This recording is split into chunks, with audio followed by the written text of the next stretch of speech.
Take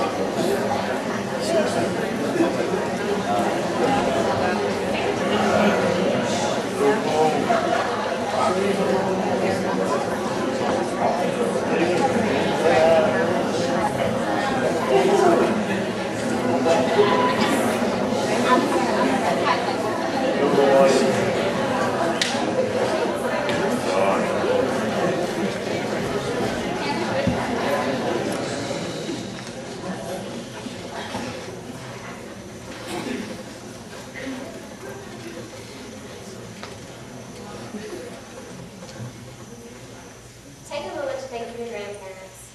If you don't know your grandparents, then think of an elderly person you do know. Now consider this. Do you make it a personal effort to visit with them? If you had any idea of how much it means to an elderly person to have someone to stop by to visit with them, you'd be more likely to do so. Put yourself in this situation. You're living in a house that was once filled with laughter of your children and the warmth of your partner's touch. But now it's just an empty shell that keeps the rain from falling on your head. You wake up each morning to an empty house filled with silence. The only voice you hear all day is your own conscience. You feel lonely. There's a void in your heart. A void that would only take one person's kindness to fill. Hi, I'm Elizabeth Brown, and tonight I'm going to be telling you why you need to visit with the elderly. We all need to visit with the elderly. An experience that is very rewarding both for you and the person you are visiting. Tonight, I'm going to be telling you about the problem of depression among the elderly caused by lack of social interaction. Then I'm going to tell you how we can solve this problem by visiting with them. Thirdly, we're going to visualize the impact this can have on people's lives. Finally, I'm going to tell you how you can get involved. Now let's take a look at the problem of depression caused by lack of social interaction. According to the 1976 book, Aging and Communication by Herbert and Jane Oyer, most people take communication for granted. The average American spends between 6 and 8 hours a day in direct communication with other people. The problem with the elderly, who according to the Administration on the Aging website, account for nearly 36 million Americans in the United States, which goes to show there's a great need for your help, is that they usually do not have this amount of interaction with other people. This graph shows the number of Americans who are considered to be elderly. Since we're in the year 2006, there are nearly 36 million people in this category. Elderly people tend to fall into states of depression. Here's a list of some of the reasons why. A lack of communication, a lack of interaction with other people, or the loss of family and loved ones, as reported by the 2001 book, The Memory Program, by D.P. Gavigan, who is co-director of the Memory Disorder Center at Columbia University. Once people reach an age where most all their family has passed away, they find it hard to cope with life. Gavigan said that elderly people tend to lose hope, and that their social isolation leads to mental deprivation and impairment, which can cause depression. According to the website, Senior Care Services, 40% of elderly people with depression become chronically depressed if they're not cared for. Now that you know about the problem of depression, I want to tell you how we can help by visiting. Having visitors, according to Gavigan, helps prevent both physical and mental decline. If they have a visitor to report to the next day, it gives tomorrow new meaning that it wouldn't have otherwise. When they have someone to stop by and visit with them, it lifts their spirits and can improve their mental state.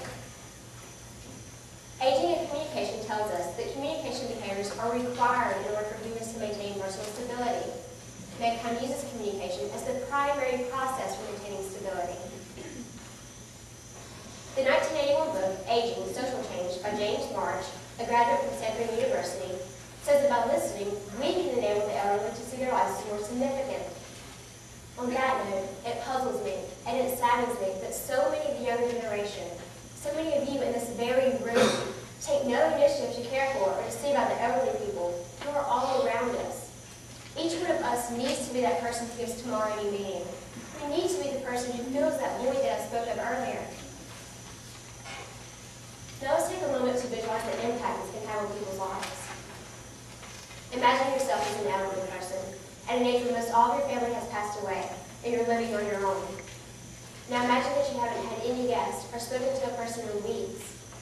You feel abandoned, and you begin to wonder if there's something wrong with you that's keeping people away. You feel lonely.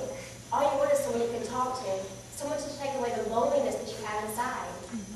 There are people just like that all around right here in Carrollton, Georgia. Perhaps you know someone like that. Now imagine this. You're that same person. But instead of sitting by yourself, wondering why no one cares, you're looking forward to the visitor that you have today. Someone who believes you're worth their time. Someone who makes you feel special. Someone who takes that loneliness that you have inside and replaces it with joy. Now that's the kind of world that I want to live in when I'm older. One where people care and you make a difference by simply stopping by to say hello. Now that you see the kind of impact this can have on people's lives, I want to tell you how you can get involved. Visiting with an elderly person is very easy to do. I'm well aware that the two main concerns that most people have are one, how much does it cost, and two, how much time does it take? For one, it doesn't cost anything. Visiting with someone does not require money. As for the amount of time it takes, you simply need to donate some of your time once or twice a week to visiting with someone. The amount of time you decide to give is solely up to you. Perhaps you can change some of your leisure time to watching television or lying around the house for visiting with someone to whom it will mean the world. I hope that your next question is, how do I get involved? It's as simple as TLC. This is what you do. First, you need to T. Think of an elderly person you can visit. If you don't know of any who are here in the Carrollton area, perhaps you could call or visit a local nursing home, such as Intermediate Care Services, and ask them about their visiting hours. Next, you need to L. Link up with that person or their care provider to decide on a date and time you can devote to visiting with that person. Lastly, you need to C. Carry through your plans and make the visit. It's as simple as that. TLC. Think, link, carry through. You may be wondering, well, what do I say? I may not even know this person. According to Doden, an elderly person has a lifetime of wisdom and experience. A conversation will be easier to come by than you think. Here's some ideas if you're having trouble getting started.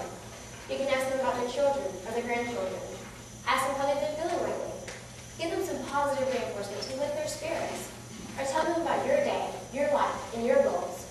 According to the 1954 book, How to Help Older People by Julieta Author, older people want a chance to watch other people grow. That's right, they're interested in you too. You'll find that conversation is easy to come by, and you'll have more in common than you thought. After all, you're both human, and you both have common needs.